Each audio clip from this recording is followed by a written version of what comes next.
All right, President Trump watching the show this morning, tweeting in response to the Puerto Rican governor's interview that we just did, saying, you see that? The Puerto Rican governor, Ricardo Rosselló, just stated the administration and the president, every time we've spoken, they've delivered. He then said something else. He said, the fact is, Puerto Rico has been destroyed by 2 hurricanes. Then there's this sentence. Please focus on it. Big decisions will have to be made as to the cost of its rebuilding. What does that mean? I didn't see anything like that after Florida, after Texas. Let's discuss with somebody at the center of this relief effort. Homeland Security Adviser Tom Bossert. Tom, thank you for joining us. Can you help me understand? What does that mean? There are big decisions that'll have to be made. It sounds like it's an open-ended question as to whether or not the government is prepared to do whatever is necessary. Chris, good morning. You're welcome. And, let me tell you 2 answers. First, we always have big discussions after disasters as to cost. But what you need to know is that Puerto Rico started this one $72 billion in debt. So the president's 1,000% right. We're going to have to figure out how to handle this as we move forward. What he did do in the meantime. Hold on one second. Hold on. Let me just. Well, no, let me. No, you'll make all your points, Tom. I promise. I'm not looking for an argument, but I don't understand the connection between $72 billion in debt and whether you're going to help them rebuild. Just make that point for me. Yeah. So let me finish answering. The idea here, Chris, is with them being in debt, they don't have enough ready liquid cash to pay their normal share, like Florida and Texas had ready share money to pay. So what we're going to do, and the president's already done it, is give a 180-day cost share adjustment. Federal government's paying 100% of the tax to make sure lives are safe. We'll worry about the big decisions later. That's the president's point.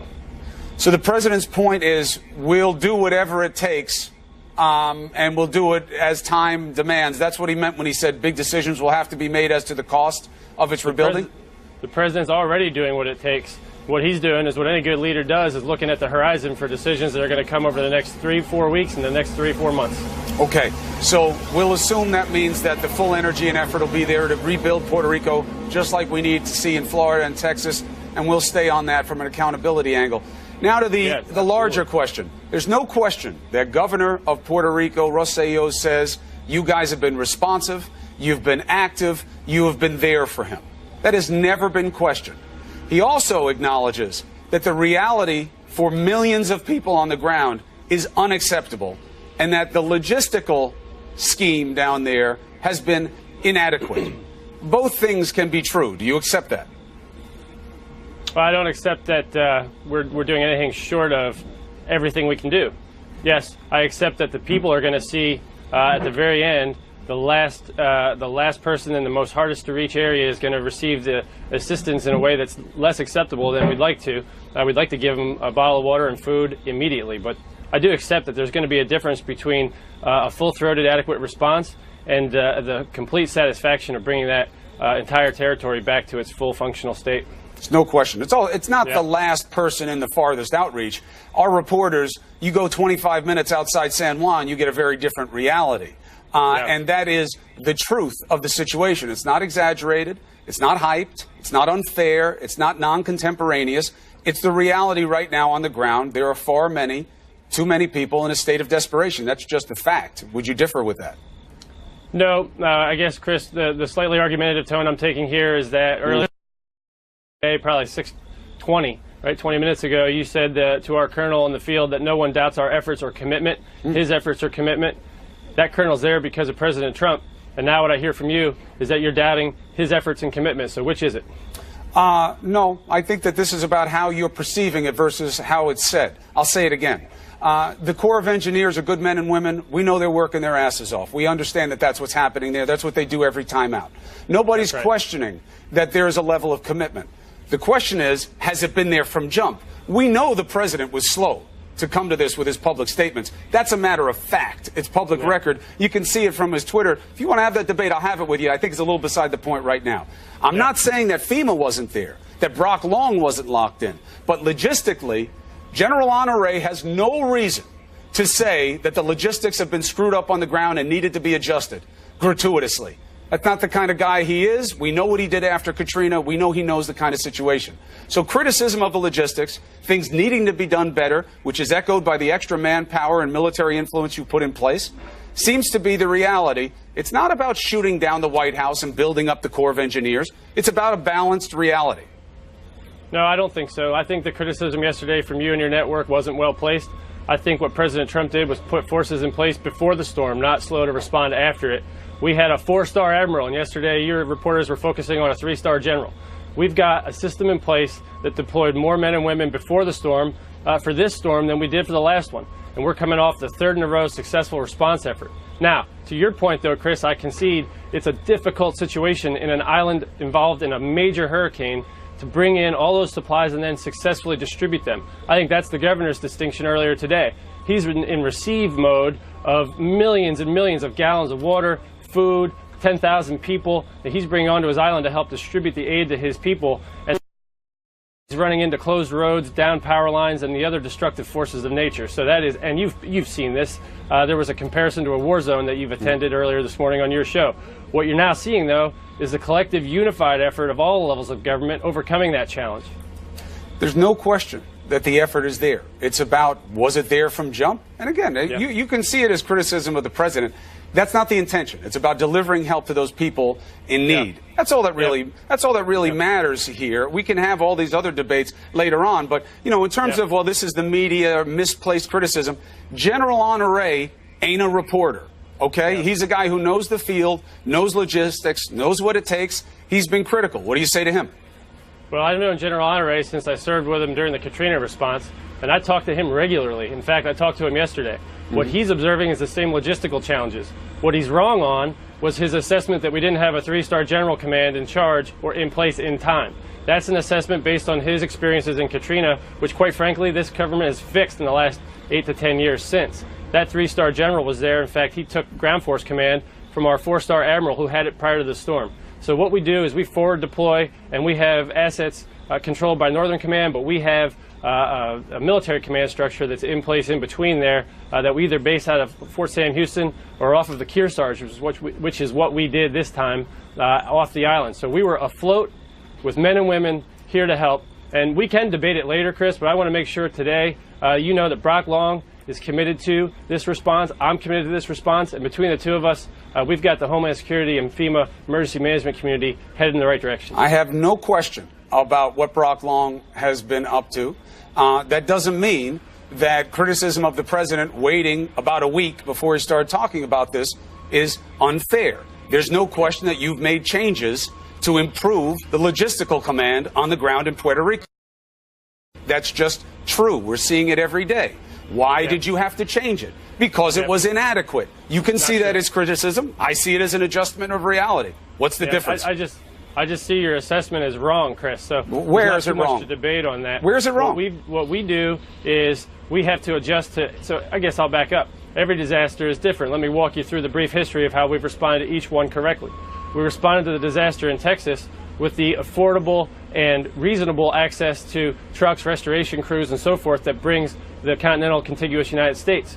We responded to Florida because it's a peninsula differently. We had to mobilize a naval and marine force because we had to bring fuel via water into that disaster. That was a constraint. Now we're dealing with an island over 1,100 miles away from the closest sea and airports in Florida, and we have to adjust to the circumstances on the ground. Every viewer understands that. We didn't adjust because we were wrong or poor in our planning. We adjusted because the conditions warranted. Well, we'll see what lessons are learned coming out of it. And again, the exigency is taking care of the people that we see in distress. And, I don't think it requires an apology to say it's not time to congratulate ourselves for an effort when you got 1.5 million people that don't have access to clean water. Nobody's questioning your efforts. Well, I'm saying just in response to what the president is seeming to imply about this, nobody's questioning your efforts. We appreciate them. You please let us know what we can do to assist you in your efforts. Well, so I really did appreciate this letter that appeared in the Salt Lake Tribune, courtesy of one Ian Decker, of Students for a Democratic Society, which, frankly, I didn't even know that it existed. Like, is Tom Hayden still alive? Apparently, he was also representing Black Lives Matter and University of Utah Metro. This fellow, and I assume he's a fellow because I want to be very careful. I understand the sensitivities around misgendering. Seems like a total delight. It seems like a total delight. Here's the letter that Ian Decker issued on behalf of these groups. We have no shame in saying that we intend to shut down Ben Shapiro. Right, because you're stupid. This is not a decision we came to based on youthful emotions or out of some desire for the world to be one big safe space. This decision was arrived at based on a real, material understanding of the political environment of Utah and the material effects of an emboldened far right. As an example, Utah is already a state with a homelessness and suicide crisis among LGBTQ youth. Ben Shapiro has openly called transgender people mentally ill. He portrays the gay rights movement as a conspiracy to root out God-based institutions. He has recently defended conversion therapy, which is nothing short of abuse. So here's a litany of stupidity. Number one, the idea that I am responsible for violence against LGBTQ people is delusional. It is fully delusional. I am perhaps the foremost anti-violence speaker on college campuses in America today. Violence is unacceptable under any circumstances. The state has a monopoly on legal violence unless you are reacting in self-defense. That's the beginning. Okay. This notion, by the way, that if I suggest that transgender people are suffering from a mental illness or mental disorder is fully in line with the DSM-4 as well as the DSM-5, the Diagnostic and Statistical Manual governing how psychiatrists actually diagnose illness. As far as the notion that I portray the gay rights movement as a conspiracy to root out God-based institutions, I don't know where this guy's pulling this from. What I have said is that if there are members of the radical gay rights movement who suggest that my synagogue should be forced to perform a same-sex marriage, or that my business should be forced to cater a same-sex wedding, that is obviously an attempt to root out God-based institutions. Clearly.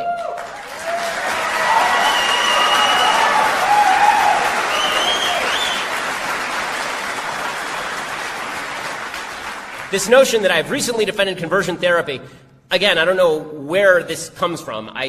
To my knowledge, I don't think I've ever actually defended conversion therapy. What I have suggested is that parents, in consultation with their children, have the right to go to psychiatrists, to see psychiatrists for any treatment they choose. It's a free country. That's all. You know, I don't see any real good sociological data that suggests that conversion therapy is effective, or even that you should do it. But as a parent, it is my responsibility how I want to raise my child, and anyone who gets between me, including the state, needs to move to the side. Also, it says, these are all positions he has stated in naked terms in articles he's written himself, which is clearly not true. To pretend that Shapiro does not spew racist and transphobic pseudoscience with the desire to justify and encourage violence is idealistic, ahistorical, and wrong. So this is where they get down to the nub of it, right? This is where Ian Decker gets down to the nub of it. Number one, I would suggest that the greatest form of pseudoscience today on the public scene is suggesting that a man can magically become a woman. So when I say that if that's transphobic pseudoscience, someone might want to pick up, I don't know, like a fifth grade biology textbook. But the notion that this is a desire to justify and encourage violence, when I was at Berkeley, there was a group outside the venue, and they were chanting, speech is violence. And they're chanting this over and over, speech is violence, which, again, is idiotic, because that's why it's called speech. Like, if it were violence, it would be called violence. Right? Speech is speech, and violence is violence, and unless the speech is overtly calling for violence, the speech is not linked with the violence. But the idea that if I say something you find offensive, that this is somehow promulgation of violence across the country is merely an excuse for people to get violent against the people with whom they disagree. That is ideological fascism at work under the guise of a smiling, happy face. And says, we intend on shutting down Ben Shapiro precisely because we don't live in a fantasy world where hate speech has no consequences. We believe his hate speech can and will have material consequences for vulnerable people. Again, if you can name one person, one, in America who has been physically harmed because of my speech, I dare you to find them and show them to me. One. Okay, and I'm not talking about my 3.5-year-old who I had deprived of ice cream yesterday. I'm talking about someone else.